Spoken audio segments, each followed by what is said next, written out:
Hello, everyone, and welcome to the Real Positive Girl podcast with me, Sabrina. This is the show that's going to help you become your best self. And today we're talking about you don't have to be happy all of the time. Happiness isn't everything. But before we jump into that, as always, I want to invite you to come say hi to me on Instagram. I am at Sabrina Joy Perozzo. I would love to hear from you. I'd love to chat with you, get to know you. Maybe you have prayer requests, you need some encouragement, you just want to chit chat. I would love that. If you prefer email, you can send me an email to realpositivegirlpodcast@gmail.com. I'd love to hear from you there as well. But again, if you have any questions, comments, concerns, prayer requests, feedback, topic suggestions, or again, just to say hey, hi, and hello to me, I would love to hear from you at both of those places. But let's go ahead and jump into our topic. Again, we are talking about you don't have to be happy all the time. Generally, when I think about happiness, like if I'm just thinking of it randomly, not really putting a lot of deep thought into it, I think about a feeling that I always believed would be there to make me feel full. Do you know what I mean? Something that would fill me up and comfort me because it was perceived as the end all be all of emotions, right? It's like happiness is what we are aspiring to, happiness is what we need, that is what will make us feel the best that we could ever feel.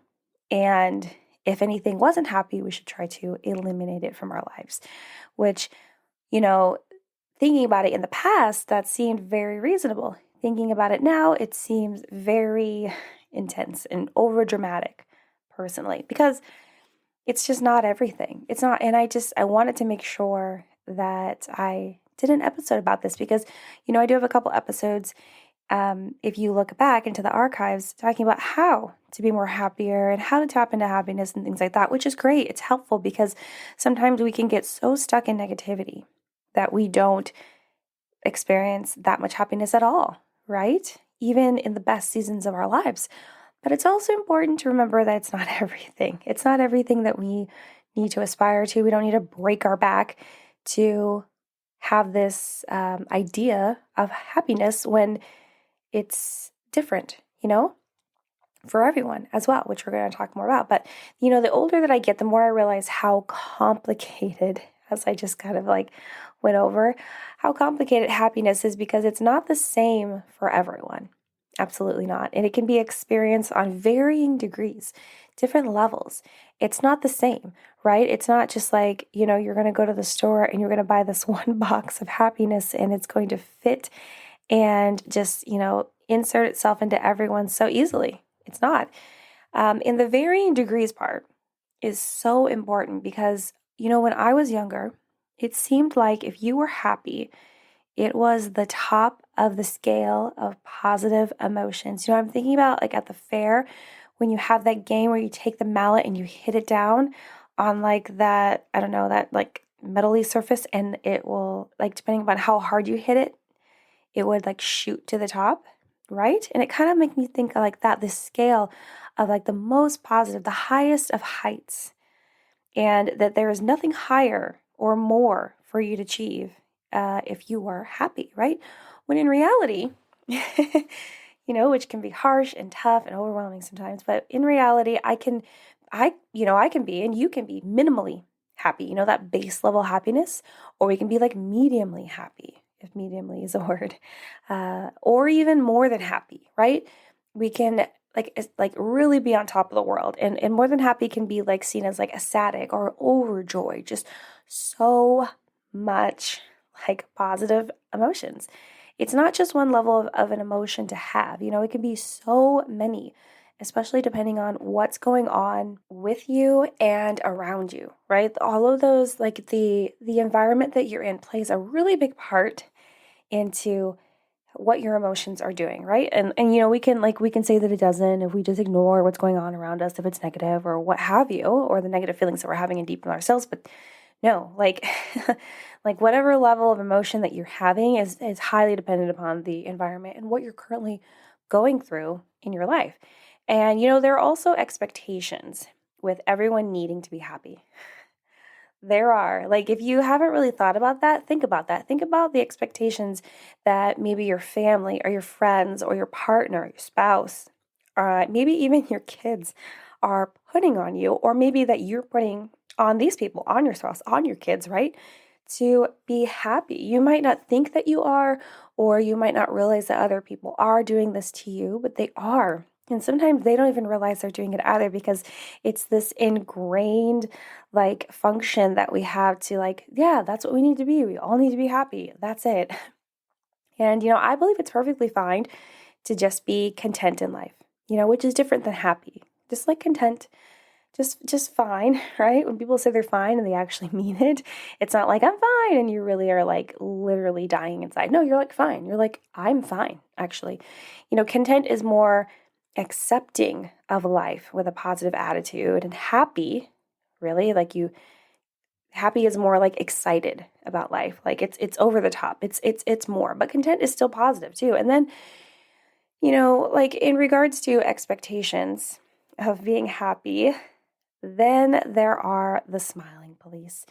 And, women typically will see this as like men coming to us and being like, hey, well, you should smile, or why aren't you smiling? And it is so irritating to me. It's happened to me before when I was at work, and I used to be like a receptionist, and the gentleman came up to the front desk and he did not know me. So this definitely happens with a lot of men that like you don't know, but then people that you do know. And they'll just be like, oh, why aren't you smiling? It's like, it's either that you have like, RBF, which is resting bee face, or you're just like thinking about something else, or smiling can hurt, right? Anytime I'm on worship team at my church and we're singing and I'm smiling, and I'm genuinely smiling, right? But sometimes at the start of service, I'm smiling because it encourages other people in the service. But also, I am genuinely smiling, and it hurts. Like if I'm smiling the whole like 30-minute set of singing, it hurts. So maybe you were smiling and you're just taking a break for the sake of your body. But so these smiling police, but like outside of that experience that a lot of women, that I'm sure men too, but a lot of women will experience. These are the people that tell you to smile because it's more socially acceptable to feign or pretend positive feelings than to just be how you are. It leads me into this tangent of like, when did it become unacceptable to be who you are? And that happened a long time ago. I'm very well aware of that, but it really just drives that question home of like, when, like why, why have we come to this point in our life? But it's just so sad that we can't just be who we are. And it's their insecurities, these smiling police and people that are like pointing these out. It's their insecurities being placed on you because it's uncomfortable for them to see someone not smiling or even venture into a conversation that isn't positive or easy to breeze through, right? It's very traditional here in the United States for people to be like, how are you? And then everyone will say like, I'm okay, or I'm fine, or I'm good, right? Even if you're not actually fine or good or okay. And it's just this automatic response because we just don't really want to get into it, or we, feel this like shame or overwhelm, or like we're a burden to other people by actually being real about it, especially if we don't know people and it's just supposed to be this like nice common courtesy. When I've actually been told, I don't know how true this is, but I have actually been told, and I cannot wait to go to Europe to test this out. But then people in other countries, like in Europe and other places, they will ask that question and then they'll get real answers. Be like, oh, how are you doing today? And they'll be like, oh, I'm having a tough day, or it's really rough, or I'm okay, or it's fine. Things are going on, like getting those real life answers. And I feel like you can have these small, like vulnerable, real conversations, even if you are just being asked that question by the cashier at the grocery store. But a lot of us, they just like, we don't want to do it, right? It's uncomfortable, it's uncomfortable to have these conversations. You just want to like breeze through it. It's the idea that being fake, right, about our feelings and emotions and who we are is easier than being real and vulnerable, which it is, unfortunately. It really is. It's easier just to pretend. It's easier to put a mask on. It's easier just to be fake, but it shouldn't be this way. And I hope that by continuing to be out here and teaching people about how to honor and manage their emotions and lean into vulnerability and realize that it's not something we should be ashamed of how we feel and what we're going through, that will change. but we shall see. I will continue on my mission and others that are included in that to hopefully make a mark on the world in that area. But, even more so, just talking about how happiness isn't everything, when I feel like a lot of us were taught that happiness is everything. But one of the biggest reasons why you don't need to be happy all the time is that negative experiences are so helpful to us. It doesn't feel like that in the moment, right? Despite how hard and difficult negative experiences are and everything it puts us through and the strain that is on us, these moments can push us to grow and change and continue to become our best selves, right? And becoming our best selves continually all the time, which is something that we are all trying to do. It's a never-ending evolving process. So you don't just hit the ceiling and you're done. It's always happening, but it's important. And those negative things will help. When we experience things like, how about guilt, right? It causes us to make things right where we have done wrong. Like we push ourselves to be like, oh man, I feel so guilty about this. I got to go make this right. I got to go apologize. I got to go fix my mistakes. I got to go do something about that. And that's good. And it's hard. It's uncomfortable in the moment. It doesn't feel positive, but it is a good thing to do that makes us feel whole and feel fulfilled. And, when we are angry, it can cause us to really evaluate what needs to change in our lives or isn't going well and lead us to figure out why that is. And especially if you are learning to manage your emotions, when you get angry about something and you blow up about it and you just have all these reactions, if you take the time to really evaluate, like, wow, what happened in that whole thing? Like, why did that happen? Why did that trigger me? How can I fix that for the future? Which is an amazing thing that isn't, this bloom of happiness that we're all supposed to be sitting in, but it is helpful and it is fulfilling and it is purposeful, right? Another reason we don't need to be happy all the time is because happiness doesn't equal fulfillment, though. I'm talking about how, like, going through these negative experiences, these things that aren't necessarily the most pleasurable things in the world, that's not necessarily inherently happiness, but they do fulfill you because you are doing these things that you know are right and correct and what needs to be done. And just being happy isn't going to just, make you feel fulfilled. Like, think about things that make you happy, like seeing a sunset. You're happy because it's beautiful and you love it. And it's just like shows all the glory that God has in painting the sky so beautifully. And, another day coming to an end and like recognizing that you got through that day, which is amazing. But it doesn't mean that you're fulfilled, right? You're like, well, that was nice, but I am still empty in some places in my heart and my mind, right? So we can be sad and be fulfilled, or even exhausted and fulfilled. There are times in life where we have to work really hard, which isn't always fun, right? But it's still something positive and fulfilling for us in the end, like when it's over or when we get to a certain checkpoint or just this point where we're like, oh, we're realizing, yes, this is absolutely worth it. And or even like thinking about keeping our promises when we don't really want to.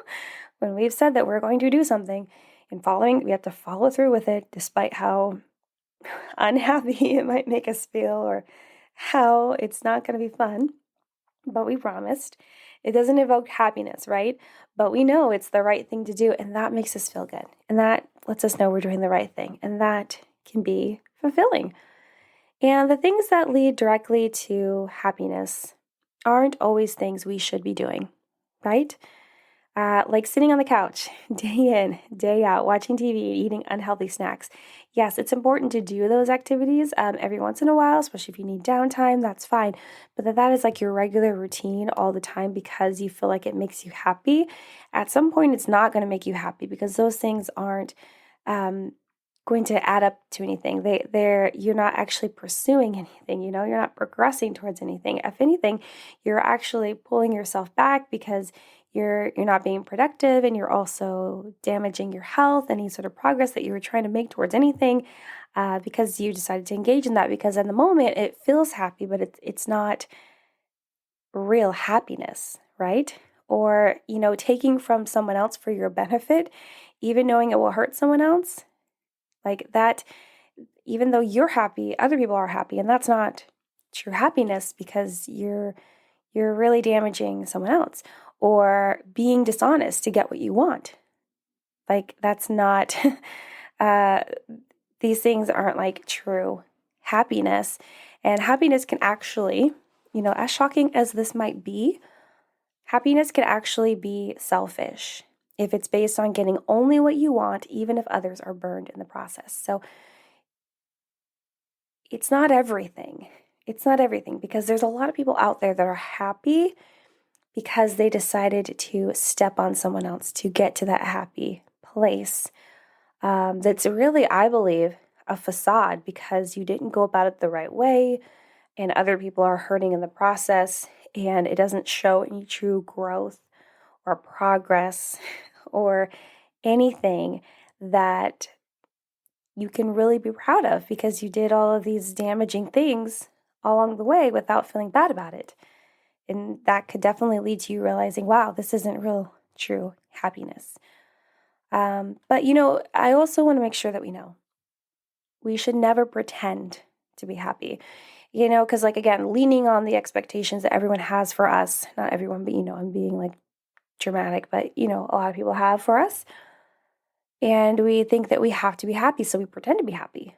But we should not pretend to be happy. As someone that has done this for years in the past, years, I'm talking years, you could actually forget, like truly, you could actually forget what it means to be genuinely happy when you decide to no longer pretend. So there came a point in my life where I was pretending to be happy for so long, and then I was like, okay, with therapy and a lot of like self-awakening and honoring my feelings and emotions, I was like, okay, I need to stop. I just need to like be whatever I am in the moment, and not like reactive, but just like feel what I'm feeling. And it was really hard for me to be like, is this happiness or is this contentment or is this just blah or is this true sadness or whatever it is? Like it can be really confusing. I'm not kidding. Even now, my feelings of happiness can be like all over the place because I don't always know how to feel. I don't know if I should be like up really high, in the middle, down below, because it's hard for me to regulate like my happiness, but I'm getting through it. You have to continue to pursue that. Don't give up on that. But I don't want you to be holding your happiness back either. If you are happy, be happy. Okay? I'm saying that happiness isn't everything. You don't always have to be happy, but if you are happy, then be happy. Like, that's fine. That's beautiful. That's amazing. Something that I struggle with is allowing my happiness to bleed through. It's actually something that I talk with my therapist about probably at least once a month at this point because I'm still struggling to fully, on the regular, let it bleed through because if someone else around me isn't happy, I feel like I can't be happy either because it could make them feel worse. It can make them feel worse. And that's why I'm choosing not to be happy. I will choose to be whatever emotion that they are, which is so unproductive, right? And this is logical if you're a people pleaser and, you're just trying to do your best to be on the same level as someone else, please them, do everything you can for them. But it's actually silly because the happiness that you have could actually help someone else be more happy in times of negativity. Now, I'm not saying that there aren't going to be people that will be super annoyed with you being happy when they're not happy, but we are not responsible for other people's emotions and feelings. That's on them. Maybe don't flaunt it and throw it in their face. You're like, hey, I'm the happiest ever, even though you are miserable. Like, okay, that's rude. But, just be happy. Let that joy flow through and be what you are. Be what you are. Living your life isn't about being happy all the time. You just got to be happy when you are.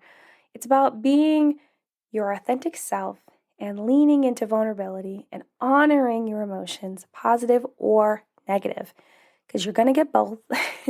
You can't avoid one or the other. There's always going to be a mix, because life brings ups and downs, and it's perfectly acceptable to experience both and feel no shame about it. So if you're happy, be happy. If you just want to be content, be content. If you are sad, be sad. If you are angry, be angry. If you are confused, be confused. Whatever it is, just be it, understand it, honor it. Maybe dig a little bit deeper if you don't understand why you were feeling that emotion.